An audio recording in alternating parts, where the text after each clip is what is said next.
ನಮಸ್ಕಾರ, ನೀವು ನೋಡುತ್ತಿರುವುದು ಹಾಯ್ ಮೈಸೂರು ಕನ್ನಡ ನ್ಯೂಸ್.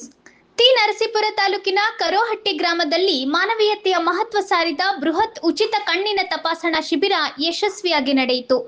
ದಿವಂಗತ ಖಾನ್ ಸಿಂಗ್ ರಾಜ್ ಪುರೋಹಿತ್ ಹಾಗೂ ಗೌರಿದೇವಿಯವರ 18ನೇ ವರ್ಷದ ಸ್ಮರಣಾರ್ಥವಾಗಿ ರೋಟರಿ ಸಂಸ್ಥೆಯ ಮಾಜಿ ಅಧ್ಯಕ್ಷ ಡಾಕ್ಟರ್ ಕೆ ಮಹೇಂದ್ರ ಸಿಂಗ್ ಕಾಳಪ್ಪ ಅವರ ನೇತೃತ್ವದಲ್ಲಿ ಕೊಯಮತ್ತೂರು ಅರವಿಂದ ಕಣ್ಣಿನ ಆಸ್ಪತ್ರೆ ಹಾಗೂ ಕರೋಹಟ್ಟಿ ಗ್ರಾಮಸ್ಥರ ಸಂಯುಕ್ತಾಶ್ರಯದಲ್ಲಿ ಈ ಮಹತ್ವದ ಆರೋಗ್ಯ ಸೇವಾ ಕಾರ್ಯಕ್ರಮ ಆಯೋಜಿಸಲಾಯಿತು.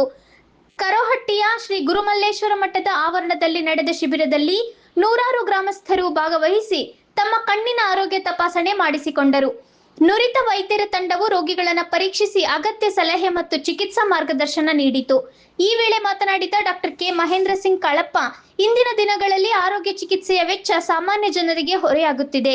ಗ್ರಾಮೀಣ ಪ್ರದೇಶದ ಬಡ ಹಾಗೂ ಮಧ್ಯಮ ವರ್ಗದ ಜನರಿಗೆ ನೆರವಾಗುವ ಉದ್ದೇಶದಿಂದ ತಮ್ಮ ತಂದೆ ತಾಯಿಯವರ ಸ್ಮರಣಾರ್ಥ ಕಳೆದ 18 ವರ್ಷಗಳಿಂದ ನಿರಂತರವಾಗಿ ಉಚಿತ ಕಣ್ಣಿನ ತಪಾಸಣಾ ಶಿಬಿರಗಳನ್ನು ನಡೆಸಿಕೊಂಡು ಬರುತ್ತಿದ್ದೇವೆ ಎಂದು ತಿಳಿಸಿದರು. ಇದಲ್ಲದೆ ಶಸ್ತ್ರಚಿಕಿತ್ಸೆ ಅಗತ್ಯವಿರುವ ರೋಗಿಗಳನ್ನು ಕೊಯಮತ್ತೂರು ಅರವಿಂದ ಕಣ್ಣಿನ ಆಸ್ಪತ್ರೆಗೆ ಉಚಿತವಾಗಿ ಕರೆದುಕೊಂಡು ಹೋಗಿ ಶಸ್ತ್ರಚಿಕಿತ್ಸೆಯ ನಂತರ ಸುರಕ್ಷಿತವಾಗಿ ಅವರ ಗ್ರಾಮಕ್ಕೆ ಮರಳಿ ತಲುಪಿಸುವ ವ್ಯವಸ್ಥೆಯೂ ಕಲ್ಪಿಸಲಾಗಿದೆ ಎಂದು ಹೇಳಿದರು. ಇದೇ ವೇಳೆ ಜೂನ್ 13ರಂದು ಬನ್ನೂರಿನ ರೋಟರಿ ಶಾಲಾ ಆವರಣದಲ್ಲಿ ಮತ್ತೊಂದು ಬೃಹತ್ ಉಚಿತ ಕಣ್ಣಿನ ತಪಾಸಣಾ ಶಿಬಿರವನ್ನು ಆಯೋಜಿಸಲಾಗಿದ್ದು, ಸಾರ್ವಜನಿಕರು ಹೆಚ್ಚಿನ ಸಂಖ್ಯೆಯಲ್ಲಿ ಭಾಗವಹಿಸಿ ಇದರ ಸದುಪಯೋಗ ಪಡೆಯುವಂತೆ ಮನವಿ ಮಾಡಿದರು.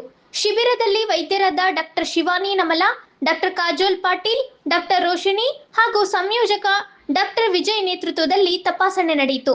ಕಾರ್ಯಕ್ರಮದಲ್ಲಿ ಕೆಎಂ ಶಿವಮೂರ್ತಿ, ಕೆಎನ್ ಆನಂದ್, ಗೌಡ್ರು ಮಾದಪ್ಪ, ರಾಜಶೇಖರ್, ನಂಜುಂಡಪ್ಪ, ಚಂದ್ರು ಮೂಗೂರು, ಶಂಕರ್ ನಾಗ್, ರಾಜೇಶ್ ಮಹೇಂದ್ರ, ರಮೇಶ್, ಹರ್ಷವರ್ಧನ್, ಜೀವನ್, ಬಸವರಾಜು, ಪವನ್, ಉಮೇಶ್, ಮಲ್ಲೇಶ್, ಮಲ್ಲಿಕಾರ್ಜುನ ಸ್ವಾಮಿ, ಶಂಭು ನಂಜುಂಡಸ್ವಾಮಿ, ಪ್ರಭುಸ್ವಾಮಿ, ಪ್ರಕಾಶ್ ಗ್ರಾನೈಟ್ ಸೇರಿದಂತೆ ಹಲವರು ಉಪಸ್ಥಿತರಿದ್ದರು.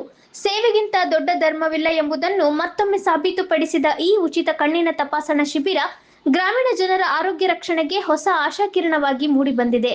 ಕ್ಯಾಮೆರಾಮನ್ ಜೊತೆ ಹಾಯ್ ಮೈಸೂರು ಕನ್ನಡ ನ್ಯೂಸ್, ತಿ ನರಸೀಪುರ.